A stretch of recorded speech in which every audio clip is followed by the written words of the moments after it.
You can see what I miss. You always have. I don't know that this thing can be killed.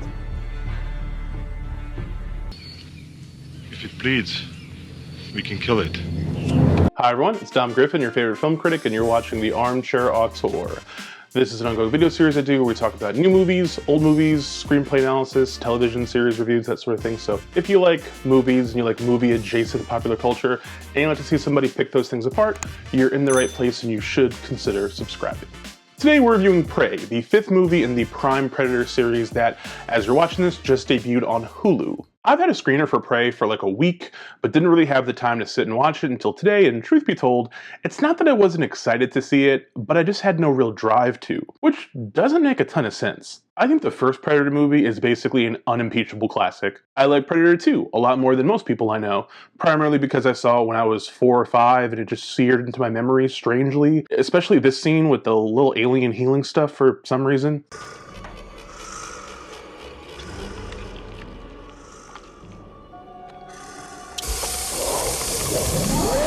On the other end of the spectrum, I have zero recollection of Predators, despite having seen it, despite loving Robert Rodriguez, despite having, let's call them feelings, about Adrian Brody in an action hero role. Hell, the only Predator movie I really don't fuck with is 2018's The Predator, and that's primarily because I went in with such high expectations that it crushed me when it turned out to be just there.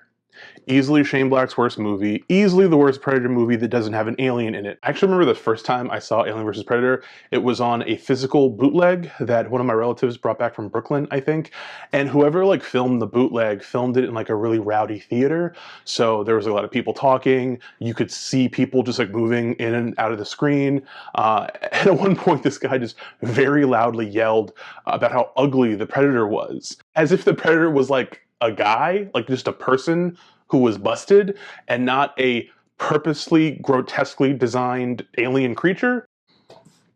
Weird. But anyway, Prey has a lot going for it. Director Dan Trachtenberg availed himself quite nicely with 10 Cloverfield Lane. Star April Midthunder was one of my faves on FX's Legion series, itself maybe the most underrated piece of live-action X-Men media. And of course there's the logline, which basically amounts to Apocalypto, but with Predators?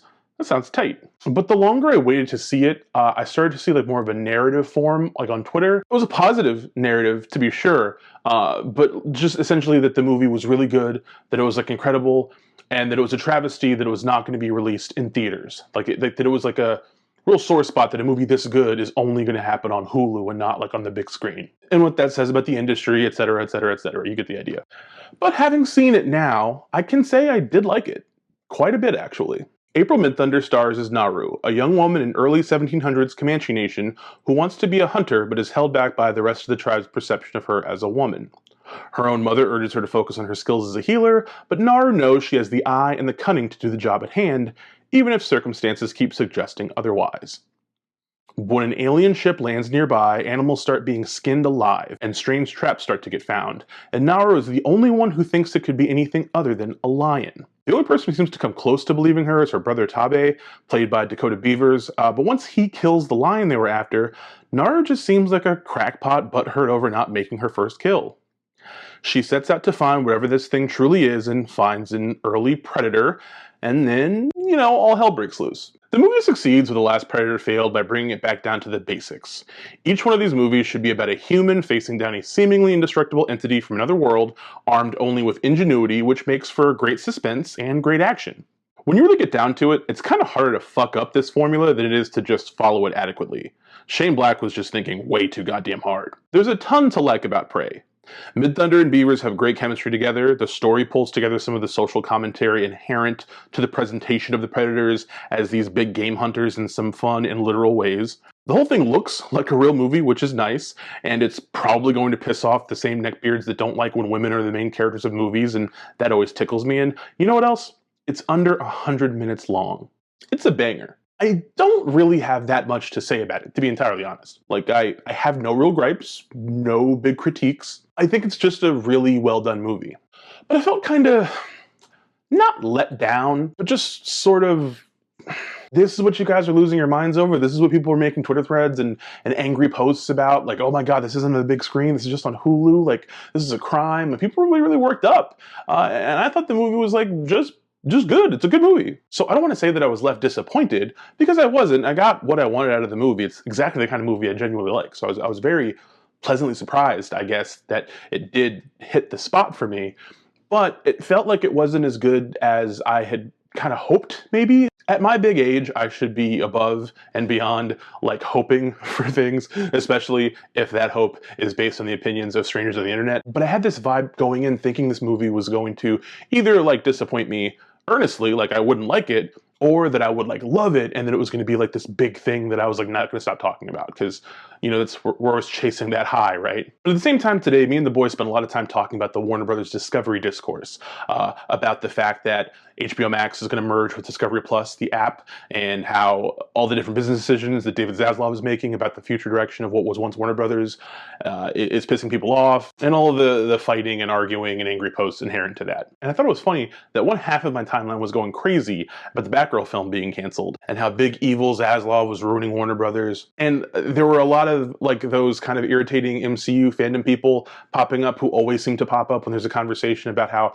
mishandled the DCEU is, just to kind of be like, well, if it was me and my best friend Kevin Feige did it, we would have done it like this. When the reason that Prey is only on Hulu is because 20th Century Fox got bought by Disney, and Disney doesn't give a fuck about the 20th Century Studios shingle particularly, and that's why this is where it is. That's why Prey as a movie is on Hulu. If you want to watch it, you got to get on Hulu. The fucked up stuff happening in the industry in relation to the streaming platforms and the shifting modus operandi for what is content and what content strategies are, like, this shit's not new. Like, Disney does all this same shit. They just do it, like, on the sly in a way that most people that love their product just don't ever think about it. Like, they don't care about all the redundancies that were made by the Fox merger because it means they got to see Reed Richards in a cameo in a Doctor Strange movie. It can be vexing to try to have conversations these days about the state of the film industry with people, because it's difficult to separate commerce from art. Often we want good art to win out on general principle alone without understanding the financial side of things. On a personal level, I am constantly distressed that my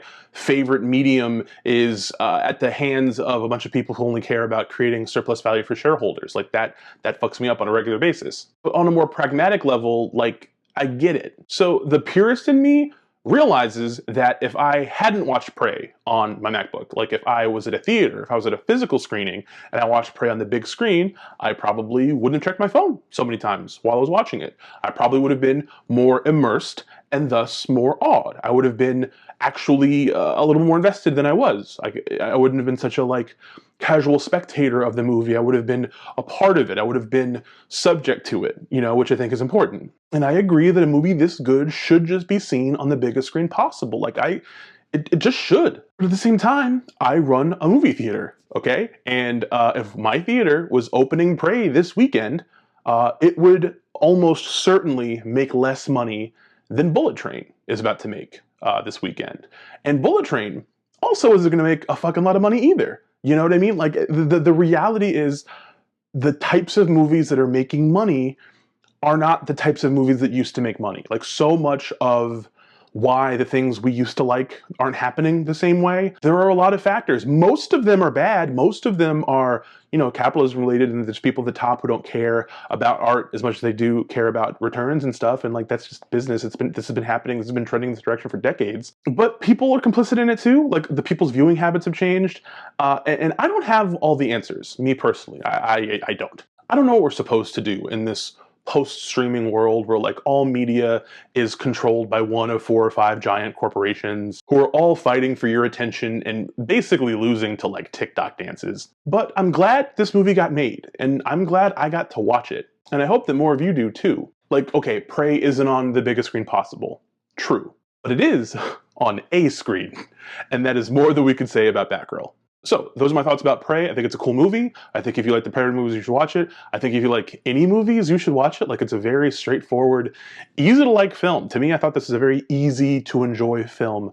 And if you guys are just looking for, like, an easy layup, like a fun win at home, under 100 minutes, lots of arrows getting shot at aliens, like, lots of good stuff. So I 100% recommend the film. Totally worth checking out. Temper your expectations a bit maybe, but definitely check it out. Thank you again for watching.